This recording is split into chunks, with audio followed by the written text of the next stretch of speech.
Could I please have your full name? My name is Kim Ju-young. Ju-young. Yep. Okay. Ju-young, nice to meet you. Nice to meet you too. Okay, I'm going to start with a few questions about your school or your workplace. Are you studying, working right now? Oh, I'm currently studying in a university in Singapore. I just finished my first year. I major in chemical engineering, and yeah, I just finished my first year spending my time in Korea for my summer. Okay. Do you like your university? Oh, yeah.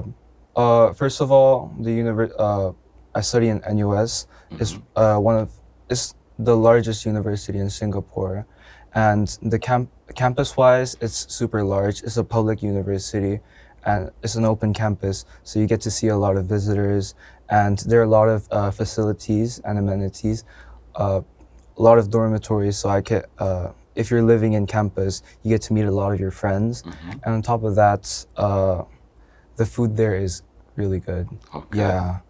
That's an important one when you're away from home. Right, definitely.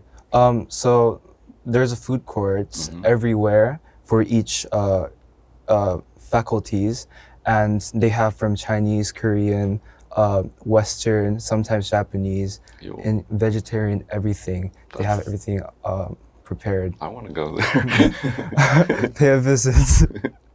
So, do you think your school is a great place to study? Oh, definitely. The professors, they're well credited. They're really capable of teaching, and on top of the lectures, they also provide tutorial sessions. So you get to have discussions with your professor and sometimes your classmates. Since I'm studying chemical engineering, lab facilities definitely is a big factor, and they're well prepared. They have a lot of equipments ready. So let's say you run out of some chemicals or equipments, they're always ready to provide you with such items.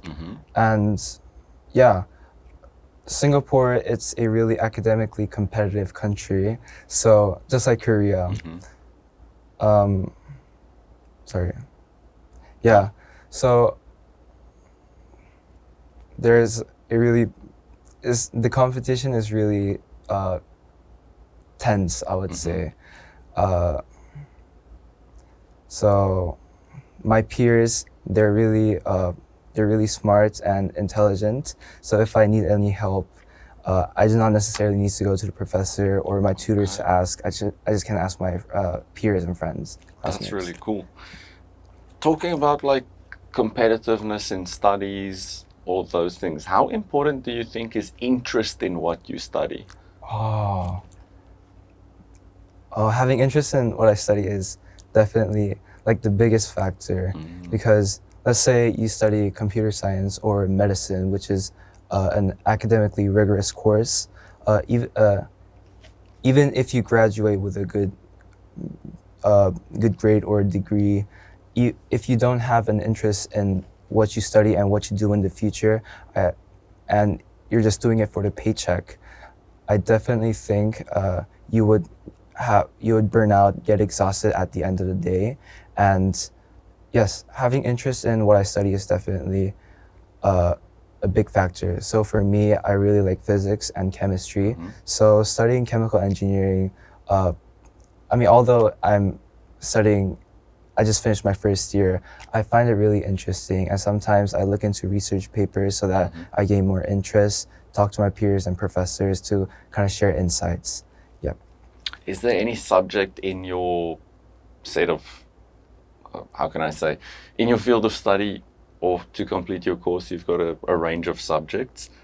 Are there any subjects that you find challenging at the moment? Oh, I'm okay with the chemical engineering courses, so like thermodynamics and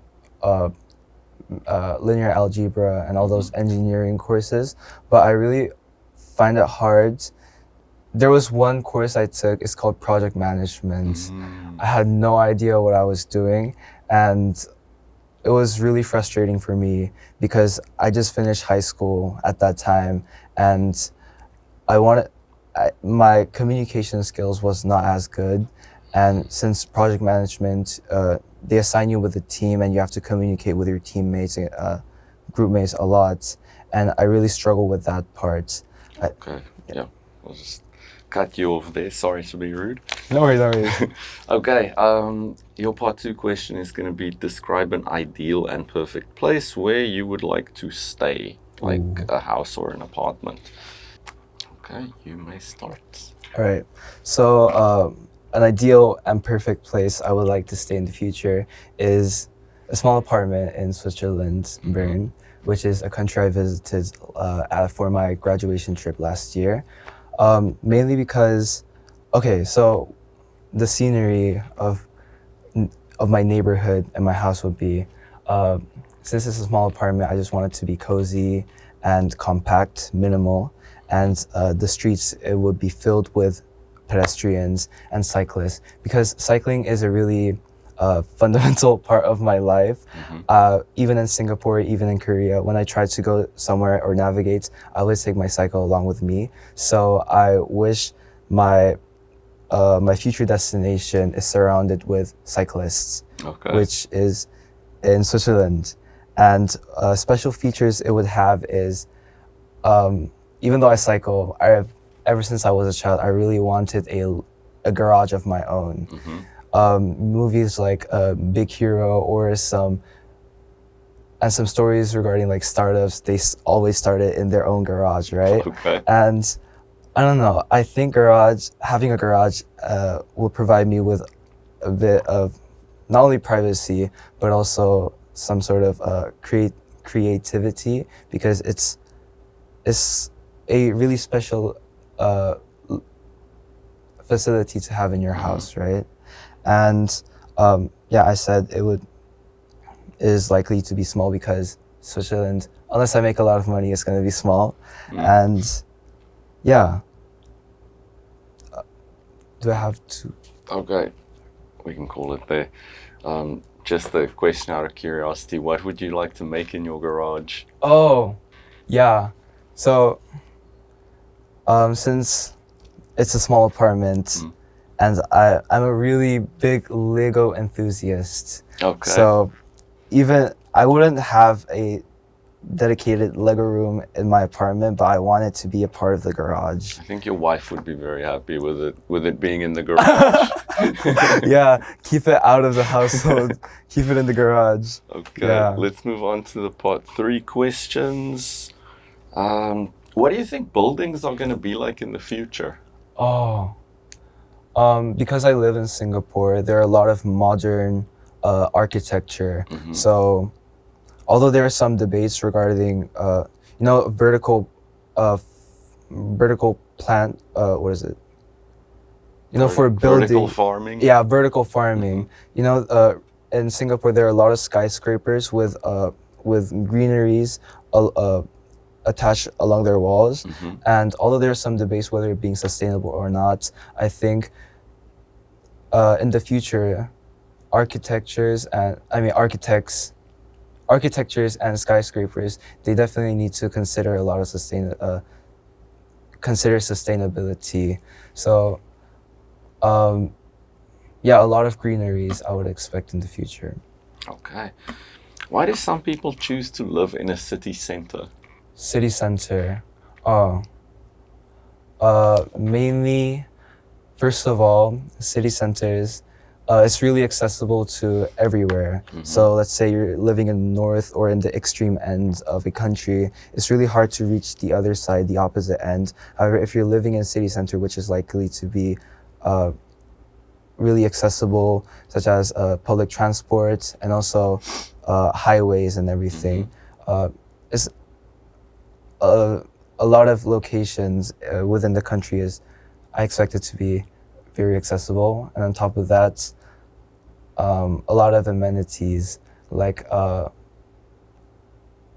even if it's in your, like let's say you're spending your weekend, you want to go somewhere, and within the city, you would basically have everything that you need.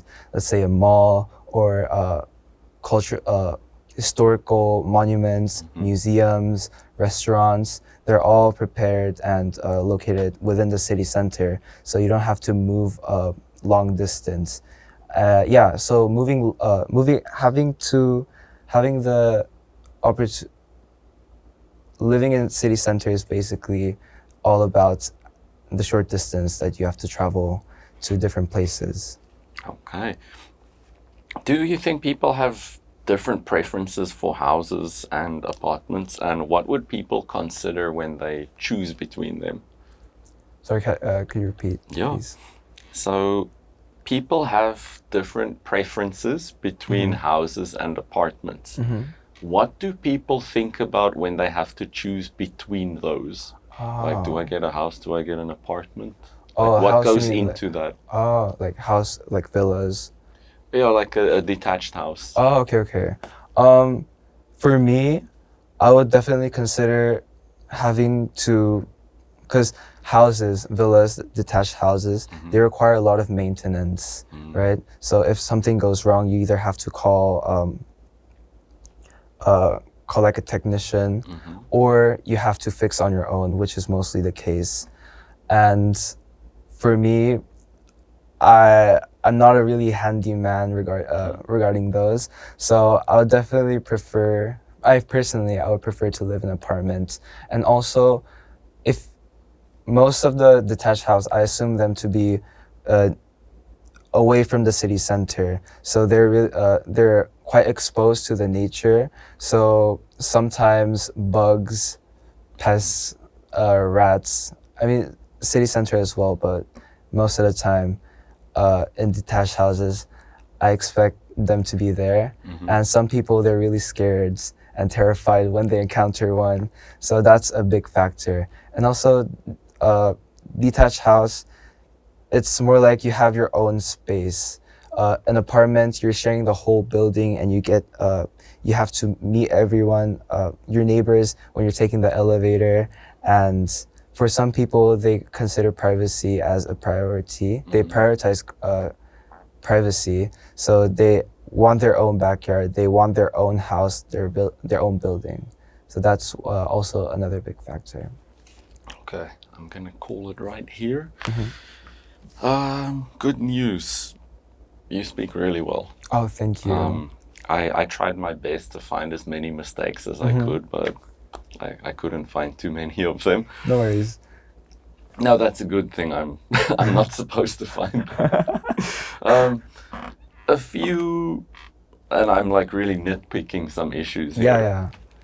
It's just one or two things. Like, for example, you talked about architectures. It could have been easier to just say buildings. Right. That sort of situation. You also talked about your cycle, whereas maybe it would be more commonly just talking about your bike. Oh, okay. That is true. But again, these are really like minor issues. This is not something that impacts your communication or anything. Right. I think also at the one question, I think when I asked you about is your uni a good place to study, I think you gave a long answer, but somewhere in between you kind of hesitated a little bit. Right. Because you were thinking of something extra to say. If I had to give you advice for those sort of situations, if you had to ever retake this, just end your answer, because you already spoke quite a lot. Oh, okay. Like if you run out of things to say, just cut it there. You don't have to keep adding to something. Like, okay. Just say what you feel. There's always the next question to right, talk I more. understand. So that being said, with those very small faults out of the way, I think your fluency is excellent. Thank you. Like you're pretty much near native level. Appreciate it. I think if somebody had to meet you, they would probably think that you grew up abroad.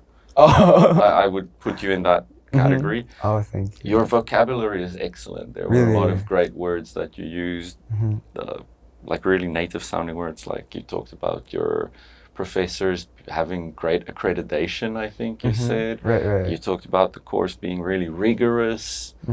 All of those things, excellent Thank you. stuff. your answers were so long, so detailed. Okay. Like it's literally exactly what they're looking for Oh, really? in like when we have a grading sheet. Like what are we looking for? Oh, Are you- it's the same as a mark scheme. yeah.